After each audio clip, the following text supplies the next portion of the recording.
In today's video, I'll be revealing why retirees with over $2 million in savings still end up going broke, and it has nothing to do with the amount of money that they've saved. Through working with wealthy retirees who thought that their nest egg guaranteed financial security, I've discovered that accumulation alone never prevents retirement bankruptcy, and the real threats to wealthy retirees often blindside them completely. And that's exactly why I'm making this video today, to expose why having $2 million or more doesn't necessarily protect you from going broke in retirement and what actually determines your financial security. Now, if you're new to the channel, my name is Ben. I've been a financial advisor for almost 20 years focusing on retirement planning, and I want to help make your retirement even better. So let's start with the $2 million false security trap. Here's what most people don't realize. If you've saved $2 million, you've outperformed roughly 96% of your peers. Now, statistically speaking, you are one of the top few percent of savers in the country, even in fact in the world. And how did you get there? Well, short of inheriting the money, and if it's in your IRA, I think it's pretty low odds that you actually inherited it, the only way to get to $2 million or more is by doing what 96% of the population simply isn't willing to do. To take a quote from Liam Neeson in the movie Taken, you developed a very particular set of skills. Those skills, which could include delayed gratification, disciplined savings, resisting lifestyle creep, those skills are pretty rare, and they served you really well during accumulation. But herein lies the problem. Those same skills don't necessarily automatically translate into distribution or decumulation. We have accumulation and decumulation. So without interference from a spouse or an advisor or even a close friend, left to your own devices as a super saver, you're likely going to struggle with spending that money in a way that makes you feel good and in a way that makes you feel confident. You've got 30 years of practice in not spending money, so shifting gears and spending thoughtfully in retirement, it's very commonly not a natural transition. We see it every day in our office. And that's where the danger comes in. There are really two ways to fill out retirement: running out of money and dying with regret. Most super savers only really focus on that first one: don't run out of money.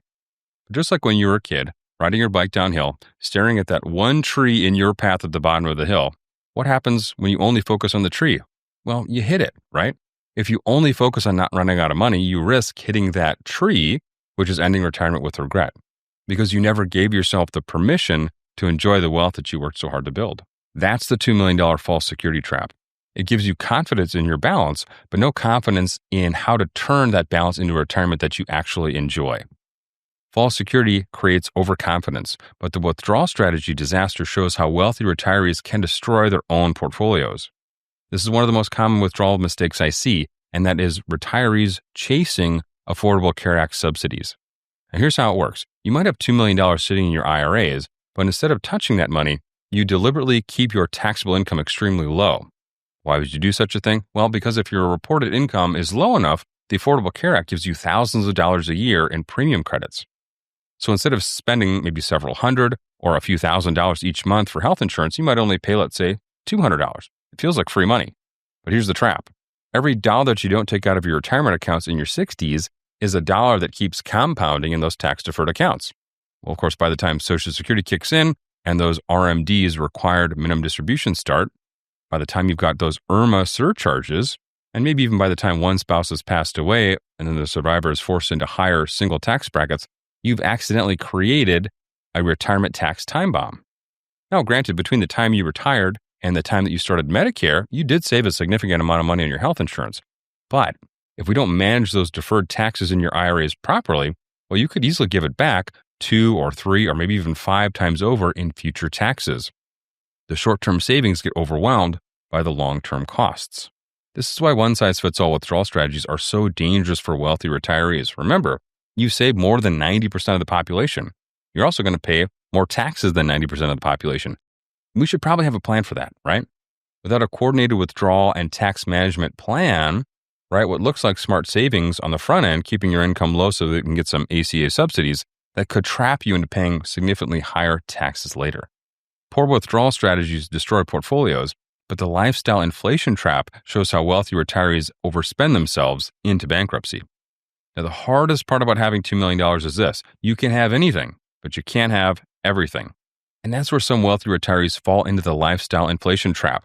The moment they retire, they want all the fun stuff. They want the RV, the vacation home, the boat, first-class travel, and they want everything all at once, right? They're excited to retire.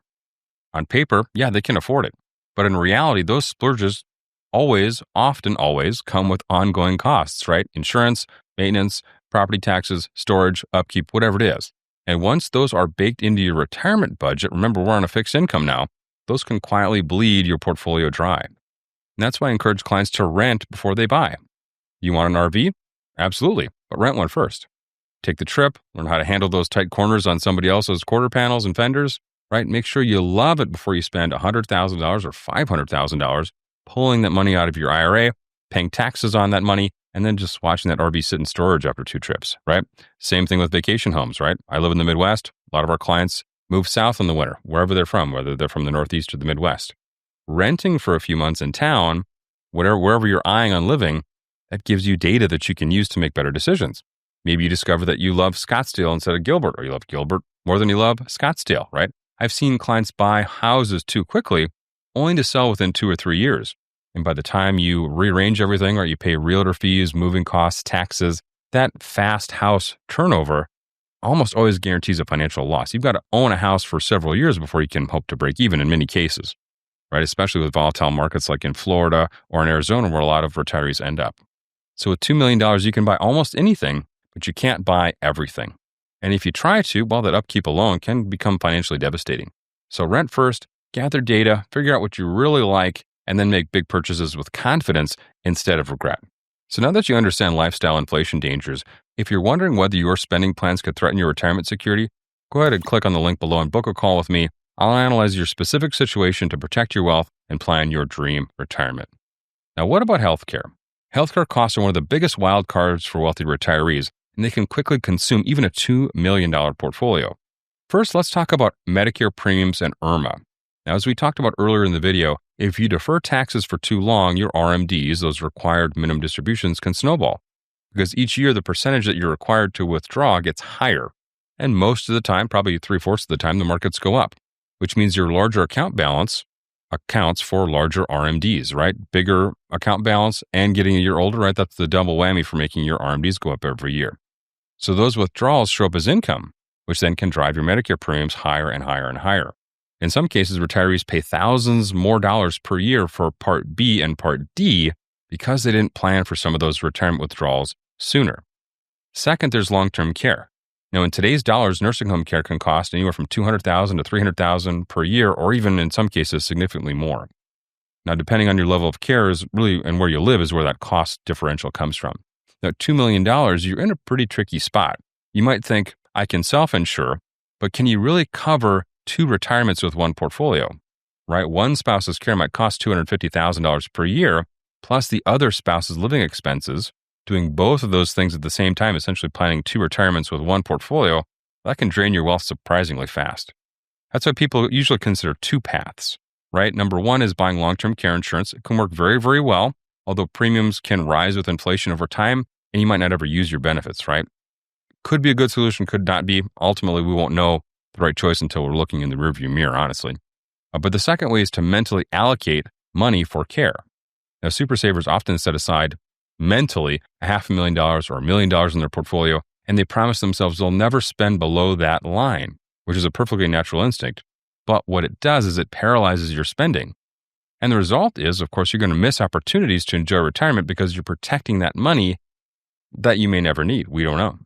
So here's potentially a better way. Look at all of your assets, not just your portfolio. If you've got $500,000 in home equity and your estimated long-term care liabilities are around $500,000, you may already be self-insured. That frees up your $2 million portfolio to create memories and create experiences with your loved ones and family and friends, instead of potentially hoarding it for that worst-case scenario that may never come. The key is coordination, right? Lean into your strengths and insure against your weaknesses. Don't let healthcare fears consume the retirement that you work so hard to build. I know saving up more than 90% of people is not easy, and I want to see you optimize that situation that you've afforded yourself and go have fun in retirement without worrying so much about the stuff that goes bump in the night. Let's account for that in other ways. Healthcare costs create unexpected expenses, but the investment allocation disaster shows how wealthy retirees destroy their own portfolios. The first mistake I see is being too conservative. When someone crosses the finish line with $2 million and they realize they've outsaved 96% of their peers, they think the one thing I don't want to do is run out of money. And the biggest risk that I see is the stock market, so I'm going to protect my principal and I'm never going to let the market take it away. And you can do that, right? You can exit the market entirely. And if you do that, the market won't take your money. But you know who will take your money? Inflation. Inflation always wins, 100% of the time. If you live long enough, you're going to need to double, maybe even triple the amount of income that you're taking out of your portfolio just to buy the same amount of stuff that you buy today. And that's why many studies recommend keeping at least 60% of your portfolio invested in stocks forever. So the back half of your portfolio can keep growing while you spend the front half. The second mistake is just simply being too aggressive, especially with concentrated bets. One way that people reach $2 million sometimes is by making an outsized bet in their portfolio that worked out. Maybe it was a company stock, maybe it was just their favorite stock that they bought 20 years ago, and that carried a lot of the portfolio's growth. Just because it worked in the past doesn't necessarily mean it's going to be safe forever. Right? If 20% or 30% of your portfolio is in a single stock, that is a serious risk. Right? One bad earnings report or one bad management change or something like that, or just an overall industry downturn, that could jeopardize decades of careful savings. So you got to be careful. That's why many advisors, including myself, really encourage clients to look for ways to unwind those big positions, right? Right size that stock for your total portfolio. Doesn't necessarily mean you have to sell everything, but you do want to make sure that one stock doesn't derail your entire retirement. Now that you understand investment allocation dangers, let's look at how to protect wealthy retirement portfolios from these common disasters. So here's the truth about preserving a multi-million-dollar retirement. The skills that got you to a $2 million portfolio aren't necessarily the same skills that keep that portfolio working for you. Accumulation rewards discipline and deferral. Distribution rewards coordination and flexibility. So number one, guardrails beat guesses. Instead of a fixed 4% rule or a fixed dollar amount, use the guardrail approach. When markets are strong, your plan gives you permission to increase your spending. When the markets are weak, your plan automatically dials it back. Guardrails protect you from two failures that we talked about, running out of money and dying with regret because you never let yourself actually enjoy the money that you work so hard to save up. Number two, coordinate your taxes across accounts and across time. Balance withdrawals from your taxable, your traditional, and your Roth IRA accounts so that you're not gaming 1 year and losing the next decade of planning. Now, for many families, that means pulling income forward into your 60s, what we call Roth conversions, or maybe just spending more money. By doing that, we avoid future pileups from the perfect storm of RMDs, Social Security, IRMA, and then maybe the surviving spouse's higher single-payer tax brackets. The goal is not the lowest bill this year, it's the lowest tax bill over 30 years, right? Pay what we owe, but no gratuity. Number three, you want to hedge your healthcare without hurting your lifestyle. So don't silo long-term care, right? If appropriate, earmark home equity or a detailed healthcare reserve so that your portfolio remains free to spend and fund your lifestyle. Some families will purchase a modest long-term care insurance policy. Others will informally allocate, maybe mentally allocate home equity towards their care. Either way, you want to name the backup so that fear doesn't paralyze your spending. Number four, you want to keep growth working in the background. So use a simple structure. Near-term spending, right? That would be your stable short-term fixed income, and growth. You want to balance those, right? Growth is your equities for the back half of your retirement. It's very simple. You spend from the front end while the back end fights to keep up with inflation. Too conservative, you lose to inflation. Too concentrated, one stock can mess up everything. Close the loop, right? You want a written plan that sets guardrails, coordinates taxes, names your healthcare backup, and keeps growth working, right? That turns $2 million and all those uncertain liabilities into $2 million that is a portfolio that creates retirement income so you can actually enjoy your retirement with confidence. So now that you understand why retirees with over $2 million can still go broke and how to protect your wealth from these common disasters, you can avoid these mistakes that destroy even the largest retirement portfolios. If you want help developing strategies that protect your retirement portfolio from some of these devastating mistakes while ensuring lasting financial security, go ahead and click the link below, book some time on my calendar, and we'll analyze your situation and figure out what to do next. So until next time, my name is Ben. I hope this video helps to make your retirement even better. I'll see you in the next video.